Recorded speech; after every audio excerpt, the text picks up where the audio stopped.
Une jeune femme enceinte a été chassée de chez elle par son père, mais lorsque le père du bébé est venu lui rendre visite, il l'a regretté amèrement. La pluie battait le pavé parisien dans une symphonie désespérée, reflétant le chaos intérieur de Camille. Trempée jusqu'aux os, elle marchait sans but, ses bras croisés sur son ventre, cherchant une chaleur qu'elle ne trouverait plus jamais chez elle. La soirée qui aurait dû être comme les autres s'était transformée en un cauchemar dont elle ne voyait pas la fin. Quelques heures plus tôt, elle était encore chez elle, dans la sécurité relative du foyer familial. Mais tout avait changé. Dès qu'elle avait prononcé ces mots fatidiques, « Papa, je suis enceinte », Jean-Pierre, son père, avait figé sur place, le visage d'abord incrédule, puis déformé par une colère sourde. Il n'avait pas crié tout de suite. Non, il avait laissé un silence pesant s'installer, un silence plus terrifiant que n'importe quelle explosion de rage. Camille avait senti son cœur se tordre, l'angoisse grimper en elle comme une marée inéluctable. « Comment as-tu pu » avait-il fini par murmurer d'une voix glaciale. Elle avait tenté d'expliquer, de trouver les mots justes, mais tout ce qu'elle avait dit semblait aggraver la situation. Jean-Pierre était un homme de principe rigide, élevé dans la tradition et le respect des apparences. Une grossesse, hors mariage, une honte, une trahison.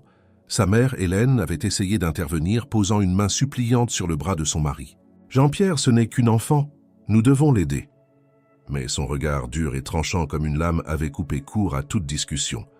Elle n'a plus sa place ici, et c'était ainsi que Camille s'était retrouvée dehors, avec à peine un sac de vêtements et quelques billets froissés dans la poche de son manteau. Pas d'endroit où aller, pas de refuge. La pluie redoublait d'intensité, brouillant les lumières de la ville. Elle avançait à travers les rues familières qui semblaient maintenant lui être hostiles. Elle passa devant des vitrines illuminées, où des familles riaient ensemble autour d'un repas chaud. Une brûlure s'installa dans sa gorge, une boule de douleur et d'injustice. Elle pensa à Thomas. Il aurait su quoi faire. Il aurait trouvé les mots pour la rassurer, pour lui dire que tout irait bien. Mais il n'était pas là. Parti pour un stage à Lyon, il ne répondait pas à ses messages. Peut-être dormait-il, peut-être l'évitait-il. Les heures passaient et Camille ne savait plus où aller. Ses jambes étaient lourdes, ses pensées confuses. Elle finit par s'arrêter sous un porche, serrant son manteau contre elle. Paris lui paraissait soudain gigantesque, une ville indifférente qui continuait de briller tandis qu'elle sombrait. Un sanglot lui échappa, brisant le silence de la nuit. Était-ce ainsi que sa vie allait se dérouler, errant sans but, rejeté par son propre père? Soudain, une pensée la traversa. Sophie, sa meilleure amie, son seul espoir. Camille fouilla précipitamment dans son sac, sortit son téléphone trempé et composa son numéro d'une main tremblante. Après quelques tonalités interminables, une voix ensommeillée répondit « Camille, il est tard, qu'est-ce qui se passe ?» Un nouveau sanglot secoua la jeune femme. « Sophie, je n'ai nulle part où aller. » Un silence, puis une réponse qui lui parut être la plus belle phrase qu'on lui ait jamais dite. « Viens chez moi. » Et pour la première fois depuis qu'elle avait quitté la maison, Camille sentit une étincelle d'espoir briller dans l'obscurité. Camille franchit le seuil de l'appartement de Sophie avec un soulagement indicible. L'air chaud de l'intérieur contrastait violemment avec le froid mordant de la nuit parisienne. Trempée, frissonnante, elle laissa échapper un soupir, incapable de retenir les larmes qui roulaient encore sur ses joues. « Oh mon Dieu, Camille !» Sophie referma la porte derrière elle et l'attira immédiatement dans une étreinte protectrice. L'odeur familière de son parfum rassura Camille, mais le poids de la situation ne s'allégea pas pour autant. « Viens, on va te sécher et te réchauffer, d'accord ?» Sophie l'entraîna dans la salle de bain et lui tendit une serviette propre ainsi que des vêtements secs. Camille hocha la tête en silence, incapable de trouver les mots pour exprimer sa gratitude. Tandis qu'elle enfilait un pull ample et un pantalon de survêtement, elle sentit enfin la chaleur envahir son corps glacé. Lorsqu'elle revint dans le salon, Sophie l'attendait avec une tasse de thé fumant. « Bois ça, ça va t'aider. » Camille s'assit lentement sur le canapé, tenant la tasse entre ses mains tremblantes. Elle fixa le liquide ambré sans vraiment le voir. « Raconte-moi tout », dit doucement Sophie, s'asseyant à côté d'elle. Camille inspira profondément. « Mon père m'a mise à la porte. » Les mots résonnèrent dans la pièce comme une sentence irrévocable. Sophie blêmit. « Quoi? Mais ta mère n'a rien fait ?» Elle a essayé, mais il n'a pas voulu écouter. Il dit que j'ai déshonoré la famille. Un silence pesant s'installa. Sophie serra les poings, l'indignation se peignant sur son visage. Cet homme est un monstre. Comment peut-il faire ça à sa propre fille? Camille haussa les épaules, une amertume douloureuse dans le regard. Il a toujours été comme ça. Tout est question d'image, de contrôle. J'aurais dû m'y attendre. Sophie secoua la tête, furieuse. Et Thomas? Il est au courant. Non, il est en déplacement et il ne répond pas à mes messages. Un nouveau silence. Sophie soupira et prit doucement la main de Camille dans la sienne. Écoute-moi, tu ne peux pas rester dans cet état. Tu as un bébé à protéger. Maintenant et moi je suis là. Camille leva des yeux pleins de larmes vers son ami. Tu vas rester ici aussi longtemps que nécessaire, d'accord? On va trouver une solution ensemble. L'émotion serra la gorge de Camille. Merci, Sophie. Je ne sais pas ce que je ferais sans toi. Sophie lui fit un sourire tendre et passa un bras autour de ses épaules. C'est ça l'amitié, non? Maintenant, repose-toi, on verra demain comment gérer tout ça. Camille hocha doucement la tête et s'enfonça dans le canapé. Pour la première fois depuis des heures, elle se sentit un peu moins seule, mais au fond d'elle, une angoisse persistait. Elle savait que rester ici n'était qu'une solution temporaire. Bientôt, elle devrait affronter Thomas. Et plus tard encore, son père. Le combat ne faisait que commencer. Les jours suivants furent une épreuve pour Camille. Malgré la présence rassurante de Sophie, elle ne pouvait ignorer l'angoisse qui rongeait son esprit. Thomas ne répondait toujours pas à ses messages. Son téléphone restait muet, comme si son absence était un écho cruel à la solitude. Qu'elle ressentait. Il doit être occupé, tenta de la rassurer Sophie en préparant du café un matin. Son travail lui prend beaucoup de temps, tu le sais. Camille, assise à la table de la cuisine, serra ses mains autour de sa tasse, le regard perdu. Peut-être, mais il aurait au moins pu répondre à un message. Juste pour savoir si je vais bien. Sophie s'adossa au comptoir, croisant les bras. Il va revenir, et quand ce sera le cas, il faudra tout lui dire en face. Camille hocha la tête, mais une peur sourde s'installait en elle. Et si Thomas ne voulait pas de cet enfant? Et s'il réagissait comme son père? 3 jours après son arrivée chez Sophie, alors qu'elle était en train de fixer son téléphone une énième fois, il sonna enfin. Thomas. Son cœur rata un battement. « Allô ?» répondit-elle précipitamment, sa voix tremblante. « Camille ?» La voix de Thomas était confuse, inquiète. « Pourquoi as-tu essayé de me joindre autant de fois? Est-ce que tout va bien ?» Camille sentit une vague d'émotion l'envahir. « Non, rien ne va. » Un silence pesant s'installa à l'autre bout du fil. « Je suis rentré à Paris ce matin. Où es-tu? »« Chez Sophie. Oh, j'arrive. » La ligne coupa. Camille resta figée, le téléphone encore dans sa main. Sophie, qui avait entendu l'échange, s'approcha doucement. « Ça va aller, Camille. Il vient. » Mais elle n'en était pas si sûre. Moins d'1 heure plus tard, on frappa à la porte. Camille sentit son ventre se contracter sous l'effet du stress. Elle inspira profondément et se leva. Sophie lui serra la main une dernière fois avant de la laisser ouvrir. Thomas était là, debout sur le seuil, l'air fatigué mais surtout inquiet. Ses yeux clairs cherchèrent immédiatement les siens. « Camille, qu'est-ce qui se passe ?» Elle se mordit la lèvre et fit un pas en arrière pour le laisser entrer. Il obéit, refermant la porte derrière lui. Sophie, sentant que la conversation devait être privée, s'éclipsa discrètement dans sa chambre. Camille se tourna vers Thomas, le cœur battant à tout rompre. « Je suis enceinte. » Les mots étaient enfin sortis. Thomas cligna des yeux comme s'il ne comprenait pas. « Quoi ?»« Je suis enceinte, » répéta-t-elle, la voix plus faible cette fois. Il la fixa, figé, le souffle court. Pendant une seconde qui sembla durer une éternité, il ne dit rien. Camille sentit ses mains trembler. « Et mon père m'a mise à la porte quand il l'a su. » Le regard de Thomas changea aussitôt. La surprise laissa place à la colère. « Il t'a mise à la porte ?»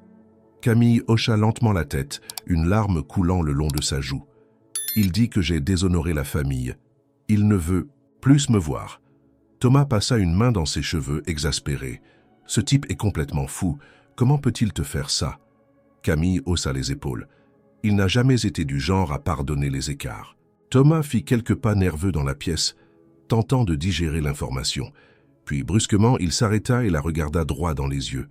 « Je vais m'occuper de toi. » Elle eut un hoquet de surprise. « Quoi ? On va traverser. » Ça ensemble, Camille. Ce bébé, c'est le nôtre. Il est hors de question que tu sois seule dans cette histoire. » L'émotion monta en elle, incontrôlable. « Mais je ne veux pas être un poids pour toi, Thomas. » Il s'approcha et prit doucement son visage entre ses mains. « Tu n'es pas un poids. Tu es la femme que j'aime. » Un sanglot lui échappa, et sans réfléchir, elle se jeta dans ses bras. Il la serra contre lui, fort comme pour lui prouver que plus rien ne pourrait l'atteindre. « Viens avec moi, murmura-t-il. Elle leva les yeux vers lui, incertaine. « Où ça ?»« Chez mes parents. Ma mère va t'adorer, tu verras. » Camille sentit son cœur se serrer. Une famille qui l'accueillerait à bras ouverts. Était-ce possible? Elle n'avait plus rien à perdre. « D'accord, » souffla-t-elle. Et pour la première fois depuis longtemps, elle sentit que l'avenir pouvait être un peu moins sombre. Jean-Pierre s'était enfermé dans son bureau depuis plusieurs jours. Assis derrière son imposant bureau de chêne, il feuilletait distraitement un journal sans réellement en lire le contenu. Ses pensées étaient ailleurs, prisonnières d'une tension qu'il refusait d'admettre. Depuis qu'il avait mis Camille à la porte, un silence pesant régnait dans la maison. Hélène ne lui adressait presque plus la parole. Elle déposait ses assiettes sur la table sans un mot, le regard voilé d'un reproche silencieux qui le mettait mal à l'aise. Mais Jean-Pierre ne voulait pas céder. Non, il avait pris une décision, et il s'y tiendrait. Sa fille avait trahi les valeurs familiales, et il avait réagi comme il le fallait. « Tu penses vraiment avoir bien agi ?» La voix d'Hélène brisa le silence du bureau. Jean-Pierre releva à peine les yeux. « J'ai fait ce qui devait être fait, » répondit-il, froidement. Hélène croisa les bras, le jaugeant avec une sévérité qu'il connaissait trop bien. « Notre fille est dehors, enceinte, seule, et tu trouves ça normal ?» Il soupira, exaspéré. « Elle a fait son choix, elle en assume les conséquences. »« Son choix ?» répéta Hélène, incrédule. « Son choix était d'aimer un garçon et d'avoir un enfant. Tu es en train de punir ta propre fille pour ça ?» Jean-Pierre se leva brusquement, lissant nerveusement les pans de sa chemise. « Elle nous a humiliés. Tu imagines ce que les gens vont dire ?» Hélène secoua la tête, dégoûtée. « Voilà, on y est. Ce n'est pas Camille qui t'importe, c'est ton fichu orgueil. » Il ouvrit la bouche pour répliquer, mais elle leva une main, l'arrêtant net. « Tu veux savoir ce que je pense, Jean-Pierre ?» Il ne répondit pas, mais elle continua malgré tout. « Je pense que tu as peur. » Il haussa un sourcil agacé. « Peur. De quoi ? Peur d'admettre que tu es un père trop rigide, que ton autorité t'a rendu aveugle. » Le silence retomba lourdement entre eux. Jean-Pierre détourna le regard, mais les mots d'Hélène s'infiltraient en lui comme un poison lent. Il aurait aimé croire que tout était aussi simple qu'il le prétendait, que Camille était fautive et qu'il n'avait fait que rendre justice. Mais au fond de lui, une petite voix lui murmurait autre chose. Depuis son départ, un vide inexplicable s'était installé dans la maison. Le silence du soir était plus pesant. La chaise de Camille à table paraissait un reproche muet à chaque repas. Jean-Pierre ferma les yeux un instant. « Elle reviendra quand elle aura compris son erreur », murmura-t-il finalement. Hélène serra les poings. « Si elle revient un jour, ce sera toi qui devras la supplier de te pardonner. » Elle tourna les talons et quitta la pièce, le laissant seul avec ses pensées. Jean-Pierre s'assit lourdement. Il posa une main sur son front, sentant pour la première fois le doute s'insinuer en lui. Mais il n'était pas prêt à flancher. Pas encore. Les jours passèrent, et malgré la gentillesse de Marie, la mère de Thomas, Camille ne parvenait pas à se sentir réellement chez elle. L'accueil chaleureux qu'elle recevait contrastait violemment avec le rejet de son propre père, et cette dualité lui pesait. Thomas, lui, faisait de son mieux pour être présent, pour la rassurer, mais elle voyait bien l'inquiétude dans ses yeux. Ils étaient jeunes. Trop jeunes, peut-être, pour faire face à un tel bouleversement. Ce matin-là, Camille se réveilla avec une étrange sensation de lourdeur dans le ventre. Elle posa une main sur son abdomen arrondi et inspira profondément. Peut-être était-ce normal? La grossesse n'était-elle pas censée être pleine de petits désagréments? Mais à peine s'était-elle levée que la douleur frappa, brutale et soudaine. « Ah !» Elle se plia en deux, une vague de chaleur montant en elle alors qu'une sueur froide perlait sur son front. « Camille ?» Marie, alertée par le cri, accourut dans la chambre. Elle la trouva blanche comme un linge, agrippant le bord du lit, le souffle saccadé. « Mon Dieu, Thomas !» Le jeune homme surgit à son tour, son visage se décomposant en... Voyant Camille tordue de douleur. « Qu'est-ce qui se passe ?» J'ai mal, tellement mal. La panique s'installa immédiatement. Sans réfléchir, Thomas souleva Camille dans ses bras et se précipita vers la voiture. Marie monta à l'avant, priant intérieurement pour que rien de grave ne se produise. Le trajet jusqu'à l'hôpital sembla durer une éternité. Camille, recroquevillée sur la banquette arrière, serrait les dents, les larmes roulant silencieusement sur ses joues. Et si je perds mon bébé? L'idée la terrifiait. Ce bébé, qu'elle n'avait d'abord vu que comme une source de problèmes, était devenu son ancre, son espoir. Elle ne pouvait pas le perdre. Enfin, ils arrivèrent aux urgences. Thomas sauta hors de la voiture et appela une infirmière. « Elle est enceinte. Elle a des douleurs atroces. » On l'installa rapidement sur un brancard et Camille fut emmenée en salle d'examen. Thomas tenta de la suivre, mais on l'arrêta à l'entrée. « Vous devez attendre ici. »« Non, je veux rester avec elle. »« Laissez-nous faire notre travail, monsieur. » Il n'eut pas le choix. Il se retrouva seul dans le couloir, le cœur battant à tout rompre. Marie posa une main sur son épaule. « Ça va aller, mon chéri. » Mais Thomas secoua la tête. « Je n'en sais rien. » Son téléphone vibra dans sa poche, mais il l'ignora. Il ne voulait parler à personne. Pas maintenant. Pendant ce temps, chez les Dubois, Jean-Pierre lisait son journal lorsque sa femme entra dans la pièce, le visage grave. « Camille est à l'hôpital. » Il releva brusquement la tête. « Quoi ? Elle risque de perdre son bébé. » Le souffle de Jean-Pierre se coupa une fraction de seconde, mais il se reprit aussitôt. « Ce n'est pas mon problème, » répliqua-t-il d'un ton sec. Hélène le fixa avec dégoût. « Tu es pitoyable, Jean-Pierre. » Elle tourna les talons et quitta la pièce, le laissant seul avec la nouvelle qu'il tentait désespérément d'ignorer. Mais quelque chose en lui s'était fissuré.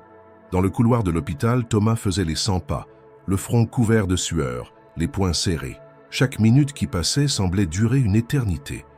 Marie, assise sur une chaise à côté de lui, tentait de masquer son inquiétude. Elle savait qu'il était au bord de l'explosion. « Thomas, calme-toi. »« Comment veux-tu que je me calme ?» s'emporta-t-il. « Camille est là-dedans, peut-être en train de perdre notre enfant, et je suis impuissant. » Marie posa une main réconfortante sur son bras, mais Thomas se dégagea doucement. Il avait besoin d'agir. Sans réfléchir, il sortit son téléphone et fit défiler ses contacts jusqu'à tomber sur le nom de Jean-Pierre Dubois. Il hésita une fraction de seconde avant d'appuyer sur « Appeler ». Le téléphone sonna plusieurs fois avant qu'une voix froide ne réponde enfin. « Jean-Pierre Dubois ». Thomas sentit une rage monter en lui. « Votre fille est à l'hôpital. » Un silence. « Elle risque de perdre son bébé. » Jean-Pierre ne répondit pas immédiatement. « Pourquoi m'appelez-vous » La voix était dure, détachée, mais Thomas ne s'y laissa pas tromper. « Parce que vous êtes son père, bon sang !» explosa-t-il. « Parce que pendant que vous restez confortablement assis dans votre maison, elle souffre ici, seule, à cause de votre foutu orgueil. Car elle a fait son choix. » Thomas serra la mâchoire. « Et vous aussi, vous avez fait un choix, celui d'abandonner votre propre fille. » Il laissa ces mots flotter dans le silence, frappant Jean-Pierre là où ça faisait mal. « J'espère que vous arriverez à vivre avec ça. » Puis il raccrocha furieux. Marie le regarda avec surprise. « Thomas ?» Il passa une main sur son visage, tentant de reprendre son souffle. « Il ne viendra pas, lâcha-t-il amer. » Marie soupira, le cœur lourd. Peut-être que si, mais même elle n'y croyait pas vraiment. Chez les Dubois, Jean-Pierre restait figé, le téléphone toujours à l'oreille, bien après que la ligne ait été coupée. Les mots de Thomas résonnaient dans son esprit. « Vous avez fait le choix d'abandonner votre propre fille. » Il ferma les yeux, un nœud se formant dans son estomac. Il voulait croire qu'il était dans son droit, qu'il protégeait l'honneur de sa famille. Mais pourquoi alors cette sensation de vide, cette douleur sourde qu'il ne parvenait pas à faire taire? Hélène l'observait depuis l'encadrement de la porte. « Tu comptes rester là encore longtemps ?» demanda-t-elle d'une voix lasse. Il ne répondit pas. Elle soupira et s'approcha lentement. « Jean-Pierre, si tu ne vas pas la voir aujourd'hui, tu le regretteras toute ta vie. » Il serra les poings, partagé entre sa fierté et une culpabilité qu'il n'était plus capable d'ignorer. Il resta silencieux, mais au fond de lui, une fissure venait de se creuser un peu plus. Le couloir de l'hôpital était plongé dans une atmosphère pesante. Thomas, assis sur une chaise inconfortable, tapotait nerveusement son genou du bout des doigts. Cela faisait plus d'1 heure que Camille était en observation, et personne n'était venu leur donner des nouvelles. Marie, à ses côtés, essayait de garder son calme, mais l'attente devenait insupportable. Enfin, une infirmière apparut et s'approcha d'eux avec un sourire rassurant. « Monsieur le moine ?» Thomas bondit de sa chaise. « Oui, comment va Camille ?»« Elle va bien, ainsi que le bébé. Mais le stress et la fatigue ont provoqué des complications. Elle doit rester sous surveillance pendant quelques jours. » Thomas sentit un poids quitter sa poitrine. « Je peux la voir ?» L'infirmière hocha la tête. « Allez-y, mais évitez de l'angoisser davantage. Elle a besoin de repos. » Sans attendre, Thomas se précipita dans la chambre. Camille était allongée sur un lit, pâle mais éveillée. Ses yeux se remplirent de larmes en le voyant entrer. « Thomas !» Il s'approcha d'elle et attrapa doucement sa main. « Tu m'as fait une de ces peurs ?» Elle baissa les yeux, honteuse. « Je suis désolé. »« Ne dis pas ça, souffla-t-il en lui caressant les cheveux. L'important, c'est que tu ailles bien. » Camille serra un peu plus sa main, cherchant du réconfort. « J'ai cru que j'allais le perdre. Moi aussi. Mais tu es forte. Notre bébé est fort. » Elle hocha la tête, émue. À ce moment précis, la porte de la chambre s'ouvrit doucement. Marie entra d'abord puis s'arrêta, les yeux écarquillés. Derrière elle, un homme hésitait sur le seuil. Jean-Pierre. Un silence glacial tomba dans la pièce. Camille écarquilla les yeux en voyant son père. Elle resserra instinctivement ses doigts autour de ceux de Thomas. Jean-Pierre semblait mal à l'aise, comme s'il ne savait pas où poser son regard. « Papa ?» souffla Camille, incrédule. Il se racla la gorge, cherchant ses mots. « Je voulais savoir comment. Tu allais ?» Sa voix était raide, maladroite, mais elle contenait une sincérité fragile. Camille ouvrit la bouche pour répondre, mais un flot d'émotions contradictoires l'assaillit. Elle ne savait pas si elle devait être soulagée ou en colère. Thomas, lui, resta silencieux, les bras croisés. Il ne comptait pas intervenir. C'était à Camille de décider. Après un long moment, elle inspira profondément et murmura « Je vais bien », grâce à Thomas et sa famille. Jean-Pierre pinça les lèvres, encaissant le coup. « Je vois. » Un silence pesant s'installa. De nouveau. Marie, sentant la tension dans la pièce, posa une main sur l'épaule de Jean-Pierre. « Camille a besoin de repos. Si vous avez quelque chose à lui dire, faites-le maintenant. » Jean-Pierre baissa les yeux. Il sembla lutter contre lui-même comme si chaque mot lui coûtait. « Je suis soulagé que tu ailles bien. » Camille sentit son cœur se serrer. Elle aurait voulu qu'il dise plus, qu'il s'excuse, qu'il reconnaisse son erreur. Mais pour l'instant, c'était tout ce qu'il pouvait lui offrir. « Merci d'être venu, » murmura-t-elle finalement. Jean-Pierre hocha la tête avant de faire un pas en arrière. « Je ne veux pas te déranger plus longtemps. » Il hésita. Une seconde, puis tourna les talons et sortit de la chambre. Dès qu'il disparut, Camille ferma les yeux, laissant une larme rouler sur sa joue. Thomas embrassa sa main avec douceur. « Ça va aller, Camille. » Elle inspira profondément. « Oui, mais ce n'est pas fini. » Elle savait que cette visite n'était qu'un premier pas. Mais était-ce le début d'une réconciliation ou une simple apparition fugace de son père avant qu'il ne retourne dans son monde de principes rigides? Seul le temps le dirait. Jean-Pierre marchait d'un pas lourd en quittant l'hôpital. Son cœur battait trop vite, comme s'il venait de commettre une erreur qu'il ne pouvait plus rattraper. Il n'aurait jamais dû venir, il n'aurait jamais dû voir Camille dans cet état. Mais maintenant qu'il l'avait vue, blême, fragile, le souffle court, il ne pouvait plus effacer cette image de son esprit. « Tout est de ta faute, Jean-Pierre. » La voix d'Hélène résonnait dans sa tête. C'était ce qu'elle lui avait dit avant qu'il ne quitte la maison, et il l'avait ignoré. Mais maintenant, il comprenait. Il avait chassé sa propre fille et l'avait poussée au bord du gouffre. Il entra dans sa voiture, claqua la portière et s'appuya sur le volant, ses doigts crispés. Dans la chambre d'hôpital, Camille fixait le plafond. L'émotion de la visite de son père ne l'avait pas quitté. « Il est venu », dit-elle dans un souffle. Thomas, assis à côté d'elle, hocha lentement la tête.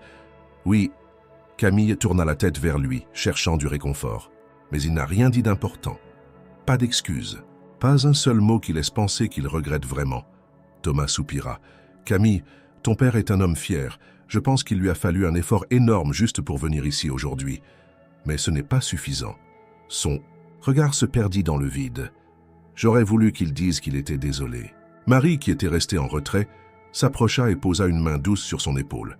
« Parfois, les regrets ne se disent pas avec des mots, ma chérie. » Camille haussa les épaules, incertaine. « Mais plus tard dans la nuit, alors qu'elle essayait de dormir, elle sentit quelque chose de nouveau, un minuscule mouvement dans son ventre. Elle ouvrit de grands yeux, son cœur s'emballant. Thomas. Il sursauta, encore à moitié endormi. Quoi? Qu'est-ce qu'il y a? Camille prit sa main et la posa sur son ventre. Il bouge. Ils restèrent silencieux, attendant un autre mouvement, et lorsqu'il se produisit, Thomas sentit son cœur se serrer d'émotion. Oh! Il déglutit difficilement et caressa doucement son ventre. Il est là. Il va bien? Camille ferma les yeux, laissant couler des larmes silencieuses. Il faut que mon père le sache.